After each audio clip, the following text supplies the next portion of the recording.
Hello, hello, Yo, hello. yes. Welcome in, Welcome in. everybody. Welcome in, everybody, to our podcast, Just Like Us. Just like us. I'm your host, Justin Bird. This is my lovely lady, Leti Zito, and my co-host. Hello. Welcome in, you guys. So today we're going to be discussing overcoming shame. Mm. And this is going to be a good one. I feel it's going to be a great one because there's a lot to be said about being shamed, or having shame. And I think breaking free from the past is really going to be a very powerful subject to talk on. There's some things we're discuss that, shame can be it can be discouraging. There's several things about shame that can be humiliating. And, Yes. But on the upside of that, Not anymore. there is a lot to gain from having shame. I mean, you can learn a lot from having shame come about from things that shame stems from. And I think that this topic today is going to be a really special one. So again, thank you guys for tuning in. For those who are coming in for the replay afterward, welcome into you guys as well. Thank you guys for joining us. And we're starting to feel, the momentum grow and the impact. It seems like that, we're starting to really make an impact in the community, and that's what we want. We were here to see others strive with us and to be able to make an impact on those around us. So again, we appreciate you guys coming and joining us. So love you guys. Love you. So understanding shame, shame, it stems from, often it could be mistakes or failures maybe, or judgment, and keeps us kind of stuck in the past. It can anyways. There's potential for it to keep us, stuck in the past. I'll give an example of one of the first times I felt like real shame that I can remember, being, growing up in the projects back in a place called The Hole in Henderson, Highland Village, 301 Taylor Street. It was these projects. And the word itself, projects, is an interesting word because you got to think, like, why did they call it the projects? It just makes you think about. But so we were on food stamps, and nowadays it's called EBT. But at this time, we lived in The Hole. We were in, produced poverty, and we had the food stamps. And if you guys aren't familiar with what they are, I'm sure a lot of us are. But food stamps they came in this little pamphlet, and there's like a book of these really bright colored, like Monopoly money. Yes, super bright money, and they were like, I remember, it's just slightly bigger than actual dollar bills. They might have been the same size, but I know they were either at the same size or bigger. But I remember having this book, and my mom sending me to the store, and in The Hole where we lived, we had to jump the wall, and we had to go through Bum's Alley, and it was a smell like pee, and so I remember standing in line and having this book open, and I was only probably maybe like 8 or 9, but I was old enough to like girls at this time.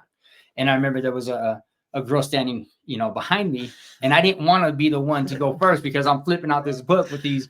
I want to say that the 10s were green, the ones were brown, the flags were pink. Yes, yeah, super bright. I don't know if they did this on purpose, meaning the government, why they printed these out to be like, ha ha. But so I had this whole book of like these food stamps, and often what we did was we would go in there and we'd buy like a sucker for like 10 cents and we'd pocket 90 cents kind of thing. But this wasn't the case. I had like groceries and stuff. And my mom sent me to get I forgot what it was, but I remember I had like a basket full of stuff. Yeah. And this girl who was behind me, she was around the same age. I don't know if she's with her mom or whatnot, but I remember feeling this overwhelming shame of like, if I pull this colorful Monopoly money out to spend, which it was valid, I could have. I remember feeling that the shame feeling of like, of embarrassment, I mean, I didn't want to feel embarrassed by pulling these monies out and like, and seeming to be what we were, which was in poverty. We were like, not, I mean, we were homeless at the time. At this time we weren't, but we were poor. I mean, we really, I don't know what my parents were doing, but I know what they weren't doing. We weren't making money. So we had these food stamps. And so I just remember feeling the shame of like having to flip these out. And so what I did was I said, oh yeah, you go ahead. You know what I mean? And I didn't really have any other reason to let them go in front of me other than the shame and like, that the embarrassment feeling. So I let them cut. And I think that was one of the first times that I really felt the impact of shame and how embarrassing it could be to feel that shame. On the flip side, I no longer have that shame of not having something. I've gone through, several different ups and downs in my life to where I don't let something like that bother me. In fact, I would like lean into that nowadays. I'd be like, you want to try spending one, but, again, I was a kid then. I was a child. I was only like 8 or 9 years old. So I'm just coming into terms with who I was as a person, and I still wasn't really fully developed on like, where my mind was at or who I was as a person. So, but it was just an example of like what shame was able to do to me as a kid. It allowed me to, I didn't want to feel that. It was like this really guilty of like, like as if I did something kind of wrong, but that wasn't the case. I'm actually really proud to say that we had these food stamps now that I look back at it, because I learned a lot. That shame, it was humiliating, but that humility, there's a lot on the other side of humility that you can learn from. Being humiliated is it's a word that it seems so harsh, but I don't think it has to be. It doesn't have to be such a harsh word, because being humiliated or being in humility, you can learn so much from, I feel. So, and then again, I was a child. I didn't really have much say so, but it was something that I learned that, there's some things are in place, and that at least we were able to eat. So that's kind of what I got from it. But exactly. Yeah. How about you, That's Leti? what I got. Well, for me, I like to start off with the definition of shame. It states that shame is a deeply painful feeling of being unworthy, flawed, rejected. It's often tied to our past mistakes or societal expectations. And overcoming shame involves acknowledging the roots, practicing self-compassion, and rewriting the narrative so that you can align with self-acceptance and growth. I mean, that's a lot right there. Yeah. Right. And same for me growing up. We grew up broke. We didn't have a whole lot. And I can remember, where I grew up in Calistoga, California. Ooh, hey, let's go. It was a very hippie chic town. You'd have celebrities who would come and film soap operas there. So you had, your hippies, and then you had your high class, people, and with money. And we weren't one of those families with money. So We are now. yeah. But oh no, I lost my train of thought. But we grew up with not a lot of money. And I remember, comparison. That's another thing that can make us feel shame, is when we compare ourselves to other people. Oh, she's so pretty. Or, oh, Right. Look at how he's dressed or she's dressed, and look at her shoes, and I don't have that. Well, that's how I grew up. Right. I had friends who, their parents, they always had money, and we didn't.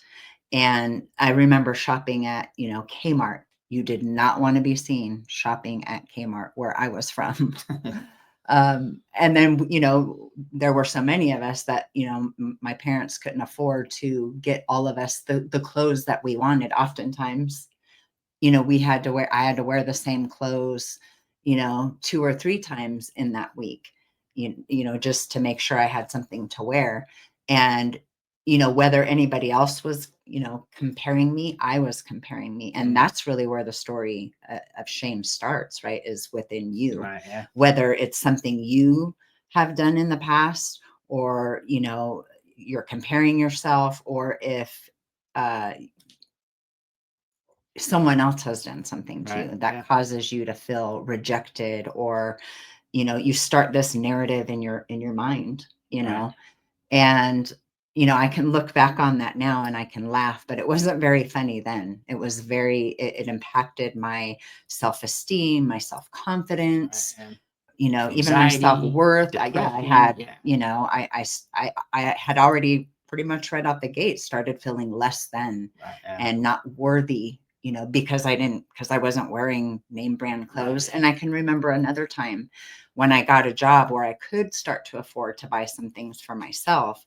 I went to the super bougie boutique in Santa Elena, California, where I also lived. Let's go. And I thought, oh my gosh, this is my chance. I finally get to purchase Calvin Klein, and, Nine West was a big, name brand. And I went into the boutique and I bought necklaces, and I bought, myself this really nice shirt and this Calvin Klein skirt and these Nine West shoes, and, went to school, and I still didn't feel like what I thought I was going to feel like buying those things, buying the name brand, buying this, buying that, right? Because my worth was in something else other than myself. The root that, that I was ashamed had already taken place in my mind. Right. And that started my journey of looking outside of myself to get inner fulfillment. and it was just such a huge letdown. I remember thinking, man, I spent my hard-earned money on this. I had blisters on my feet, right? Because the shoes were too small, but I didn't care. I didn't care because they were name brand. Beauty's pain. They were name brand. I mean, there's so many lies that we start telling ourselves, that cause us shame that aren't even true about us. There's someone else's truth or someone else's, what we perceive someone else as thinking or saying about us. Even if they say something to you, it's not even about you. It really reflects them.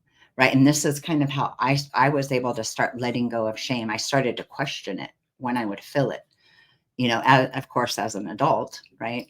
But this is after years and years and years of so much shame, so much guilt, because then it breeds fear. And then you don't even want to try anymore. Right. You just kind of hide yourself, hide who you really are to try to fit in. And you never really feel like you do. And it affects your mental health, so much. It really does. I mean, it did for me. I was depressed a lot. I was very anxious as a kid. I spent a lot of time alone. That way, I didn't have to be the ridicule of anybody. Right. But at the same time, I also sat with all those thoughts of shame and depression and anxiety, because of, the things that were said to me that caused shame, or the things that people did to me that caused shame. This was just a constant replay in my mind, and it followed me into adulthood. And let's get real. Let's just say the real reason why this could potentially, interrupt our momentum or our movement for any reason, it would be because we care what people think. And if you think that you don't, let me just give me a second to just say, being alone it will really, really give you understanding of how important people are. Here's my saying: I'd rather be loved than hated, but I'd rather be hated than nothing. Yeah. And so shame comes from being around other people and allowing that space for people to be around you and have an opinion matter. Because without anybody to tell you your rims are cool, they wouldn't be cool. I mean, without somebody to tell you, that you're a jerk, you don't know what to fix. And I say that because shame comes from, I feel, being a part of a society. You're not going to feel shame if you're around a bunch of wolves. You're not going to feel shame if you're around a bunch of animals. I mean, maybe, but I don't see that being the case. We have shame because we care about what other people think, in my opinion. That's how I feel. Shame comes from the ability to being around people and allowing that space to be, I care what you think. And if there's people that say that they don't, you might want to reanalyze. I'm not telling you how to think or feel. I'm just saying I have been alone, and I'm not glorifying it. Actually, I'm saying it was one of the worst feelings I ever had in my life. And that's what's probably kept me from going back to being alone, is the fact that being alone, I wasn't able to even feel shame, no humility, no embarrassment, no these essentials that we take for granted a lot of times that you don't think that are like, they're actually, it's an honor to have this. It's a blessing to have these things. And for me, I feel like, to not have these shames, to not have these negative things, you wouldn't really actually even know what the good things are without them. I mean, maybe you would, but you wouldn't know what to compare them to. Look at it. Nothing to have context in the frame of like, what would I feel like if I didn't have? Because I'll tell you, I've had plenty of times in shame, but what I have done with that is I've made it like a joke. It doesn't mean that it's funny. It just means for me internally to be able to process it and protect myself. I don't want to feel like I'm something that somebody says I am, unless it's good. You know what I mean? And I have the power to do that, whether I know it or not. And it's very difficult, especially when you're around toxic people, or even if you're around good people and you're just being constantly fed one or the other. What do you have to, like, from one end of the spectrum to the other, to kind of like base things off of? It's good that people have their opinions. It's good that we're not all the same. But at the same time, like, I just feel like as people, we need each other to kind of bounce things off each other, what we're going to do, how we're going to be, how to react to things. And I just think it's good to feel shame to a point, not to where it's going to put us down to make us feel, because it's easy for me to say, but it's another thing to actually live in. I mean, like, if you've ever been on stage and like you felt shame, if you stumbled on your words, or if you've ever, I remember going, we went bowling one time with the kids from school, and I had mismatched socks on. Oh. And when I went to go change my shoes out, I was like the only one. I think I had like a pink sock from like, I think might have got washed with something red. And we lived in the hole this time. And I was around like, you know, and I can be vain sometimes. And so I was like really wanting to impress these girls that were there. So, and I was the one with like one sock that was long, one that was like short and it was pink. And I was like, those kind of things, they're shameful, but you know, they didn't make me who I am, but they also did shape some of the things how I am today about, I don't want to go back to feeling that way. If I can help it, I don't want people to look at me a certain way. So I tend to stray away from those by, you know, working my way into that. I was going to say, and I don't think we have to. I think it starts by, you know, changing the narrative that we're telling ourselves. Of course, we care what other people think, but really at the end of the day, what we're telling ourselves is I think the most important. It's the story we're telling ourselves, because if we're looking to other people to tell us who we are, then to me, that means we still don't know who we are. You know, there's one thing to give like, you know, constructive criticism, or to say, hey, you know, I see this in you, you know, what's going on? You know, that's a whole nother story. But, you know, and an example of that is, you know, people who are telling you, man, you're great. You know, God, look at you do this so well. And you're so wonderful over here. And thank you so much for helping me out. If you don't feel that for yourself, they can say that till they're blue in the face. And if you don't feel that is a truth for you, you're not going to take it in. Right. And so that narrative has to start changing. You know, it's about getting to know yourself. It's about getting curious about your feelings of shame and following that, you know, asking, where does this come from? Did this come from something that happened just now? Was it yesterday? Ooh, this looks very similar to something that, you know, just happened to me. Right. You know, and for me, I question that. I question it when those feelings come up. You know, it's something that I'm doing right now. You know, I'm having a lot of different emotions start to come up. And instead of just lashing out with my tongue, which is what I would normally do, you know, or lash out at my partner, or, you know, even myself, I'm starting to say, okay, what does this feel like? Where in my body am I feeling this? Where is this taking me? You know, and then following it, you know, and allowing it to naturally unfold without having to, and it's a practice, without having to hurt anyone else in the process, especially myself, right? Shame, you know, requires, you know, self-compassion. You know, it's reminding us, like, what would I tell a friend who was in the same position? And then applying that to myself. Right. Yeah. And, you know, even just talking it out sometimes. I talk to God about it, you know, and you can talk to yourself if, you know, if the God thing is an issue for you, just talk it out, write it out, start writing it out so you can get to the root of it and start to, you know, gain some freedom from the shame and the guilt and the fear, you know, start doing things that, you know, that make you happy. Okay. So strategies of overcoming would be something to like overcome it so that we don't get too into the weeds with like what is dangerous, because we all know that we've had shame at least one or two times in our life, if not several. So we can be out in the sticks with it and get out there. But strategies that we want to be able to do to overcome it, just kind of get into the positive side of it, is we want to acknowledge that it's source, like where it could potentially be coming from, right? Like, where is this shame building coming from? Is it some person's particular? Is it because I don't think it's fully like in like inside us potentially, like completely. I think it's external factors that are help us to feel shame, because again, without other people to give us the feeling of the potential for shame, like I don't really know if it will even exist. I could be wrong, but so it's acknowledging its source, you guys, I think is a huge first part of being able to understand like where the shame's coming from, you know, and to overcome it. So, and we got to practice self-compassion, you know, and to really to share our stories with someone that we trust, right? When you say self-compassion, like, what does that look like for you? What do you do to practice self-compassion, you know, whenever you have feelings of shame? How do you deal with that? Yeah. Okay. Great question. So sometimes this has actually been kind of recent too, that Sometimes if I shed a tear to myself, I'm really like, you are like an amazing person. You know what I mean? Like you're good people. You know, and I'm not talking myself into this. I'm reminding myself how what I feel about myself, how much I care for myself.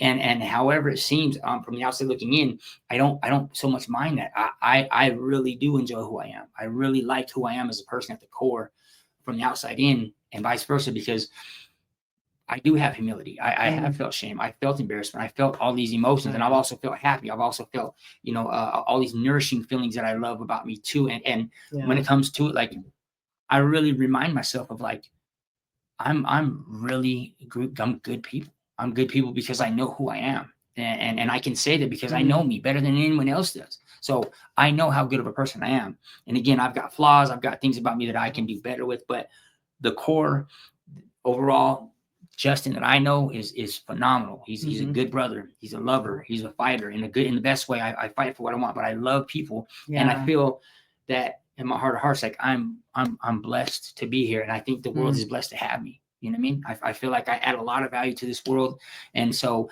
at times of like shame, I really look inside and say, you know what, like, you are amazing. You're a light. You're a beacon. I have so many things about me that I could say positively. That's not bragging. That's not boasting. It's legitimately how I feel. And I think many of us, if not all of us, should do the same as well, as like making sure that we are okay with us. I mean, I don't know about you guys, but I feel good being able to say how good I enjoy being around myself, how much I like who I Feels so am. much better when we're, I mean, just imagine what that makes you feel like. What feels better? Talking positive things and saying good things about yourself, or saying negative things. Right, when we say acknowledge them, it doesn't mean stay in them, right? yeah. There's a process where they need to be worked out, but as they're being worked out, you want to make sure you're putting those good things about yourself at the core. We are love. We are good human beings. Yeah, right. We've just lost, some of us, our identity. We've lost our way. We've let the world tell us who we are, but we already came here with a stamp of approval. Right. And we want to be able to highlight our strengths, you guys, our successes and our resilience. And just, just reminding yourself, telling yourself on a daily, on an hourly, on a minute basis, like what you're good with, what you're okay with being. Like, I feel like I'm several things that are positive. And so I continue to build myself up on, like, and also with the shame thing, it works on the other, the flip side too. Like, I get a lot of people that compliment me. I get a lot of people that say, that I'm able to encourage, that are like, hey, thank you, and people that build me up, because I'm putting myself around the right people too, because it's important to be around people that want to see you do good. And it's not always the case. That's so I don't want to, like, positive poly everything up, because that's not the case. But we do have probably a lot more power than a lot of us know. And at any given time, if we're around people that are shaming us, I mean, there are stories of, obviously, kids, when you're a child, what are you going to do if you have a parent that's constantly shaming you, or somebody that's constantly saying you do? I mean, it'd be hard to get away from that. So I'm empathetic for that kind of stuff when there's people who have those situations that they don't have a voice, they don't have a way to get out of that. So there are those times, you know what I mean? And so shame, it doesn't have to necessarily be a part of life, but I'm sure we've all had shame in our life, and at one point or the other. And I think it's okay, because we build character from that. I think it's a way to gauge on what we necessarily don't want, or want other people to feel. If somebody's been shamed, if you've seen somebody shamed by someone, well, at least what that's something that I don't like to see. I don't want to feel uncomfortable like that. So I'm gonna go ahead and make sure that I don't do that. So I think it's important to reflect. But I think shame can, it can really be something that could be somber and put us down and make us feel a certain way. But we have power within us to not let that, be something that stirs in us and settles inside our soul, because we are good people. Especially if you know it and you choose to be, so just remember, we're here for whatever we choose to be the reason why. I feel like, I'm a strong person as far as, standing up for myself, standing up for people around me. I've always been a bully of bullies. And why I say that to say is, like, I don't like to see people get hurt. And so I've always been like the person to stand up and say, hey, bully me like that. And I think it's important because I felt shame through other people. And if you've ever seen somebody like, I've had this happen a few times where you see somebody like trip and you don't want to see them see you see them. You know what I mean? It's kind of like, oh, I didn't see them. So you like turn, you're like, you just for the sake of their, it's shame. So you don't want them to you don't Feel want them that, to feel yeah. uncomfortable with you seeing Yeah. them, I mean, so, and I've done that in several occasions where like, I don't want, I just heard them lie and I don't want them to see us seeing them lie, or something to that effect. But I think that comes with empathy as well. Being an empathetic person, you don't want for people to feel that shame that you felt before. So I'm just going to go ahead and make the effort to not let them see me see that. And I think, not everybody's like that, but it's okay. We need people, whether good or bad. I mean, there's a whole spectrum of personalities out there, and shame is just another, I think, something that adds value to us as humans, because you don't really know how important shame is until you don't have it anymore. And I'm saying the ability to have somebody shame you, as crazy as it sounds, you guys, I'm telling you, I don't want to keep referring to being alone as something that's a good thing, but I've learned so much by being away from people that I know, like, we're lucky to have the feeling of shame. Well, I think that being alone with yourself, so you can start, talking to yourself and getting to know yourself and getting stronger within yourself and showering yourself with all those positive affirmations, and actually going out and spending time with yourself. Take yourself to the movies. I've done it. Go out and eat by yourself. Go to the park by yourself. Go learn a new skill by yourself. So you get to grow yourself first, so that when you do get around other people, right, even if they are saying negative things to you, you're building a strong character within yourself, so that if they say that, that's not you anymore. Right? You get to rewrite your story. You get to tell yourself who you are. Right? Let's go. So, I would encourage anybody who's, struggling with shame, find somebody that you trust and talk about one thing. When you mentioned about laughing, when you see someone trip, not that long ago, I had my bag in one hand and like my laptop in another one, which I'm known to do. I just carry it because I want to make one trip. Haha, no pun intended. And I, and I didn't see, my feet underneath me, and there was a crack in the sidewalk, and I mean, I just went forward, like my face came this close to the ground, y'all. Still holding your bag, though. You still got a coffee. Still had it in my hand, all of that. And of course, the first thing I did was I could see this couple over here, and I just started laughing. That is something that would have just devastated me before. I would have started crying because I was embarrassed and, and felt shame. Like it would have triggered things in me like, God, can't you do anything right? Don't you see where you're going?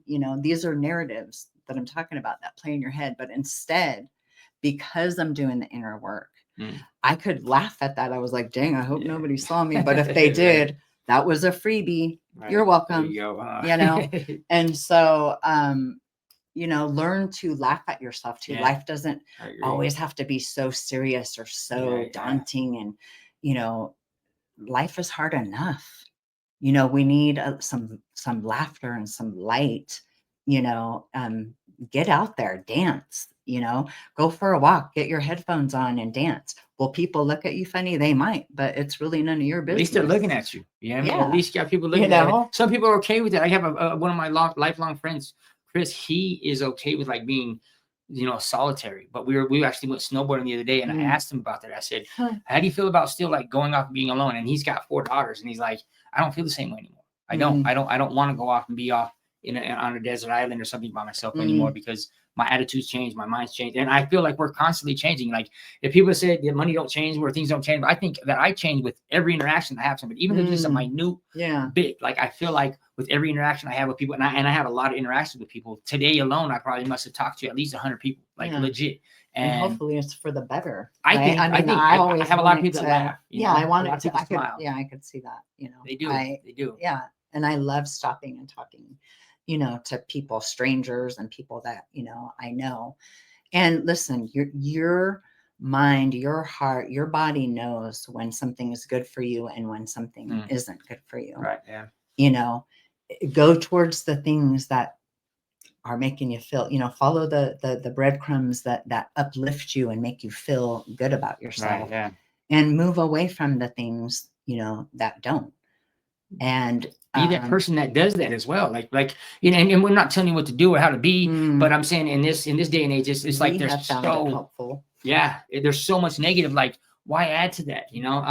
Leti can attest to say that, Mm. like, I laugh with people that I don't know. I talk to people like throughout the day, Yeah. all the time. Like, Yeah. and I really feel like most people I come in contact with smile, but there are some people like this dude. I mean, like, and I've actually had people that were gonna pull a gun on me. Like, I've had several instances where me being me, just people just don't always necessarily like me for who I am, whether it be, up and bubbly and feeling, whatever it is. Not everybody's going to feel what I'm going through and what I like. Some people might, who knows? And I don't judge them for that. But what I want to do is I want to say that being able to have a choice, again, there's kids out there that they don't have a voice. They're stuck with a family that's toxic, and but there is light at the end of the tunnel. We have options. We do have a voice, you guys, and it's in us to, how we feel and what we put externally outward for people. We have the option, and to teach our children, that they have the ability to do that as well. I don't want to feel anybody feeling shame, so I make sure that I let my son know, how you felt when that kid, laughed at you. Don't be that person that allows that to have somebody else feel that because of what you might do. Just make sure that you be you, but make sure that you are, understanding of what other people may feel when you laugh at them. You see how that felt, and often I'll bring the humility in, because it is a great learning curve. It's something that we can look at and like, see, that's something that we don't want. Right. So shame isn't bad. It's not bad. Right. It's just a really good tool to use to be able to gauge what you don't want. And it's emotion that we have. Let's face it, we've all had shame. So I say we embrace it. Shame can be, again, these a lot of these negative things, but it also can be positive. When you look at it from my point of view, we're lucky to have this emotion. Some people don't even have the ability to have these emotions and the chemicals to make shame even a reality. So let's just keep in mind that this is something that we should be blessed to have. You know what I mean? It is not bad. Shame is not bad. It's not negative. It's not, a context of like something that is not good. It can be good, especially if we allow it. Shame is not bad. I'm lucky to have the ability to have shame. So I'm just grateful to still be here, to even have these emotions to deal with and let them pass through me, so that I can, get to the life that I want to live, right? The happiness that I know I deserve, right? The connections that I know I deserve, right? The love that I know I deserve. Did I say that already? Love it. No, but if you didn't, we got this. Yeah. Did it pop apart? It worked. But we just want to thank all of you for again tuning in, and it really does mean a lot to us, and we love all the comments that you guys leave us, and we look at all of them, and we do the best we can to answer. I answer every one of them. Yeah. Every single one of them. I'll answer all of them for sure. Yeah.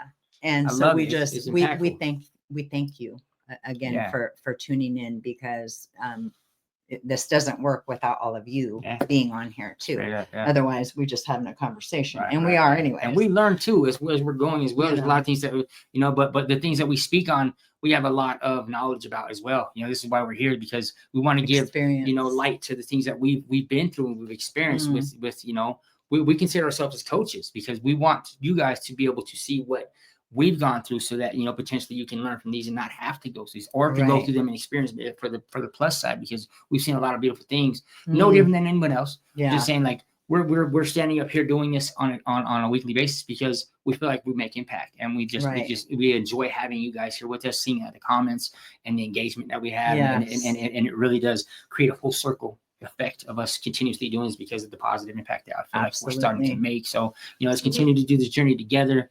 And again, thank you guys so much for being here. Yes. I'm Justin, your host. This is Leti, the co-host. And love you. Until next time, you guys, we'll see you just like us. Peace. Love you guys.